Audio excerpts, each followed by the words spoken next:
Welcome to tutorialsinhand.com. Let's understand what is method overloading in Java and then we will understand the same with the help of an example. So method overloading is actually one form of polymorphism. The another one is method overriding. So here we are going to focus on what is method overloading in detail. Method overloading is actually something where we will use the same name but the behavior of the method will be different and they will exhibit some different behavior based on the input or the parameters that you provide to it. So let's see with the help of an example. And method overloading is also known as compile time polymorphism because here the compiler knows which method to call during the compilation time itself. That we will check with the help of the example that we are going to see just now. So let's create a class, say print. So let's create a class printer and by now you must be aware that we have not used public with this class, and you should know by now that why we are not using public with this class. We have already made the video tutorial for this, so if you are not aware, please visit that. For now, let's see that we are having this class printer where we will have method print, and each print method will exhibit different characteristics based on the input parameter that will be provided to it. So let's create method. So this is a default print which does not accept any parameter, and what this will do is it will simply print a message. So this is the message that would be printed whenever this method print is called. Now you must know that method overloading is actually something which uses the same method name but with different parameter. Okay, so let's check how we can do that. Let's have another method with the same name. So let's copy this, and then now we have the same name,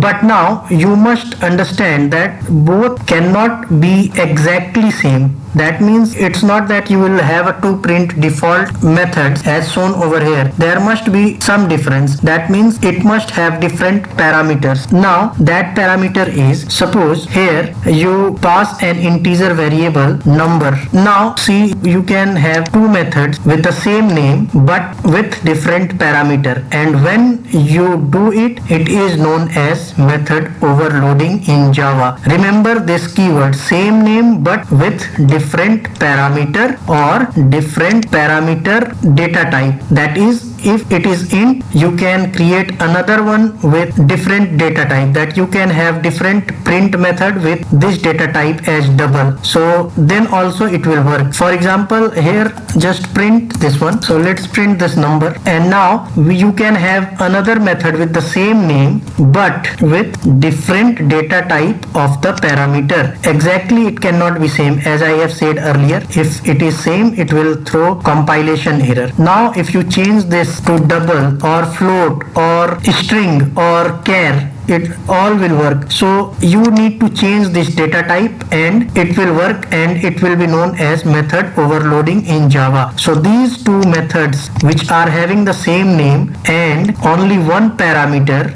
but the data type is different, then also it will be known as method overloading. One kind is where you have exactly the different number of parameters. For example, this one does not have any parameter and this one has one parameter. So this is method overloading. Now in case of having the same number of parameters, you need to have different data type for the parameters, and that would also count as method overloading in Java. And the key is this method name should be same for all. Then this one needs to be checked whether they have different number of parameters or not, and if the number of parameter is same, then the data type must be different. So this is the key to any method overloading in Java. Now you can have another one with, suppose this one as int and another one as string name. So this is again having two parameters. One is integer and another one is string. So this will also be considered as method overloading, because here the number of parameter is different. Here we have one parameter, here we have one parameter, here we do not have any parameter, and here we have two parameters, which will be considered as method overloading. Now if you change this one, suppose string name is passed as the first parameter and then integer value is passed as the second parameter, so this will also be considered as method overloading. Suppose this one is age, so this is also going to be considered as method overloading because the data type of the parameters is different. See, the first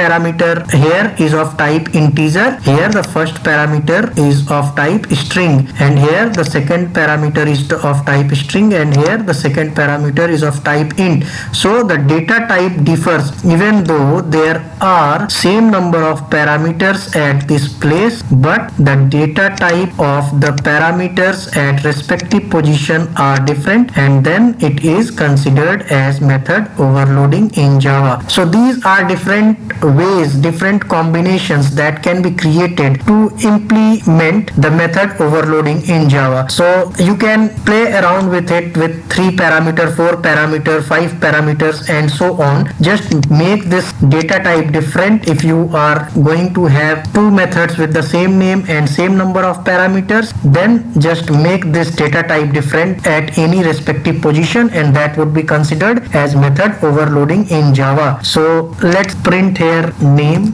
and also print this age, and then print age that you are passing as a parameter. Now how do you understand that this is compile time polymorphism? Or you will hear a lot of time that method overloading is also popularly known as compile time polymorphism. And why it is so? It is because here if we try to call this method, now we will call it from this main method which is in tutorials in hand. Now if we need to call it, we will have to create the object of printer class, right? So let's create object with having the variable name as printer and then new printer. Now how do we call a method? We simply call a method by invoking dot operator on the object that we have created or the instance that we have created for that particular class. So for printer class we have created a variable, reference variable, that is printer, and if we invoke dot operator on it and write PR, then you will see the suggestions for all the method that this printer class has, and we have this print without parameter, print with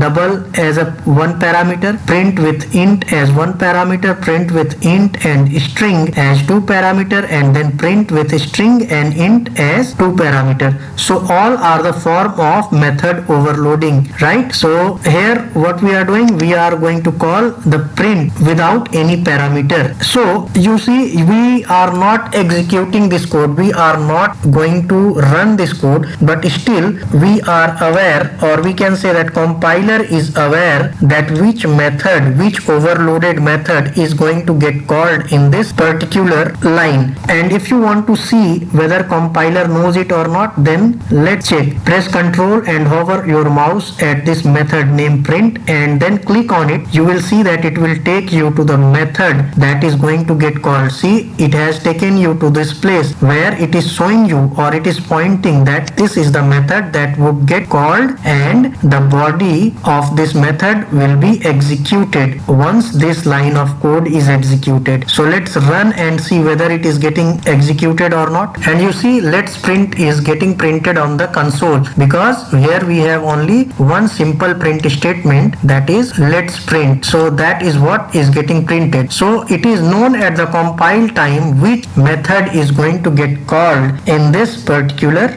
program. Now let's call another method. Let's call printer.print, and this time call double number. So this time let's have 1.003d double. So we are passing this double value to print, and now if you execute, you will see that 2 methods will be called and 2 values would be printed. See, number is 1.0.2 is also printed along with this. Once this is called, let's print is printed, which we have already demonstrated demonstrated earlier. Now we have also added one more line of code, that is printer.print with double value. So if you press Ctrl and hover your mouse at this method and click, it will take you to the method which is getting called. So this is the method which is getting called, and that is why you are saying number is and then double value is getting printed at this place. Now if you change this from double to integer, that is if you pass the integer value at this place, suppose you are passing 5, then you will see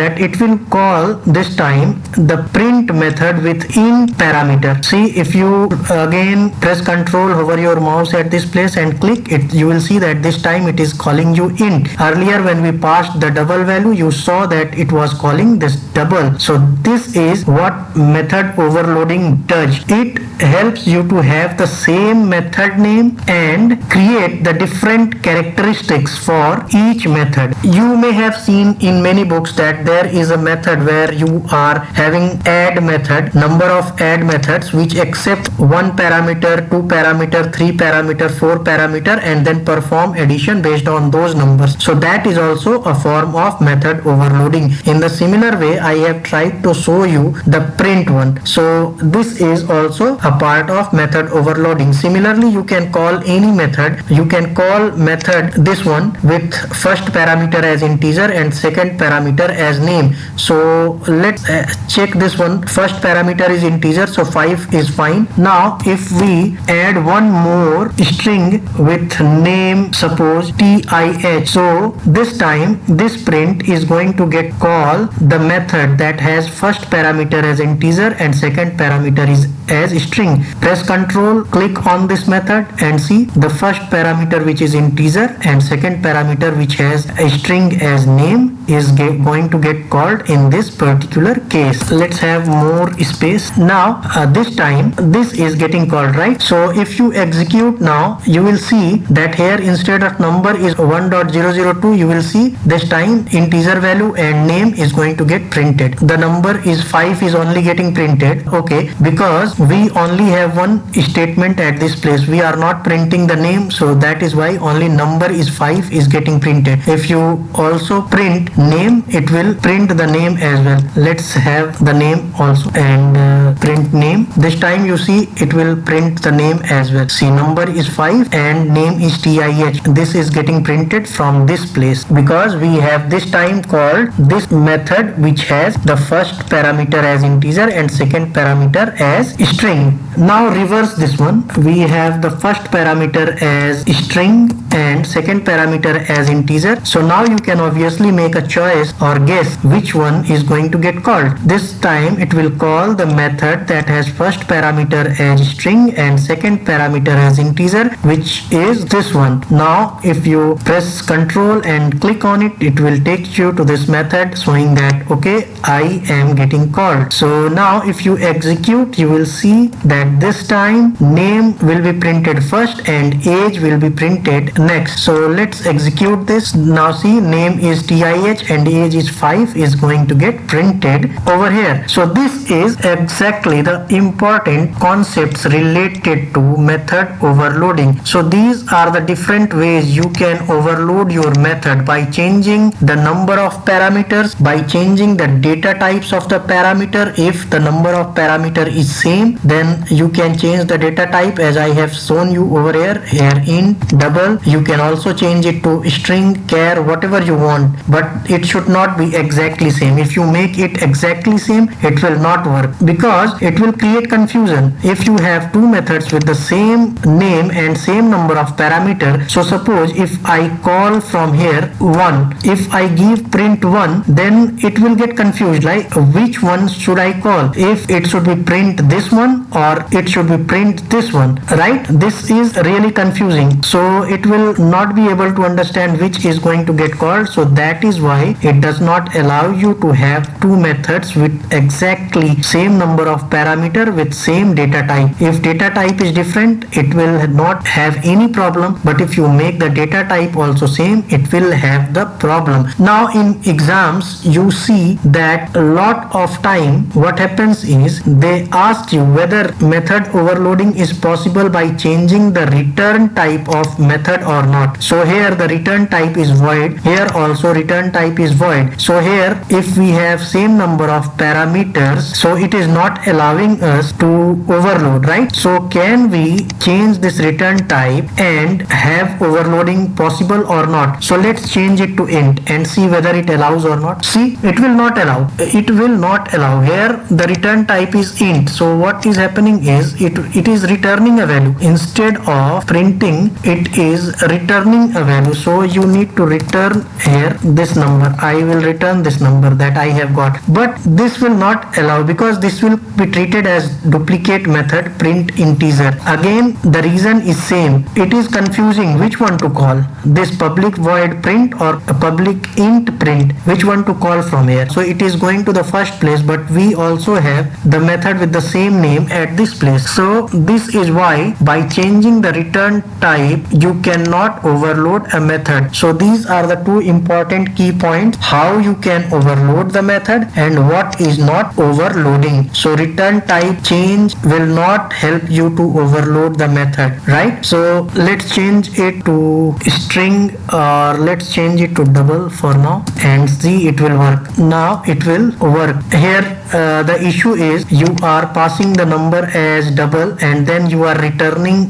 the integer value, but what is happening is here the number is in double format, so you have to change it to double so that it does not have the compilation error. Now the compilation error is gone. Now why that error was there, we will cover that in some other video tutorial. For now just focus on what is method overloading and what is not overloading, right? So let's execute once again and see what we are getting. See, this time it is calling the print with integer value 1, so this one is going to get printed, right? So that is what you have got at this place, and from here tih comma 5 has been called and this is something which is getting called and name is name, that is tih you have passed, so name is tih is getting printed and age is 5 you have passed, so age is 5 is going to get printed at this place. So that is what we are seeing as the output. Hope you have understood what is method overloading and you have liked this video tutorial. Please like and subscribe our channel to help us motivate. Thank you.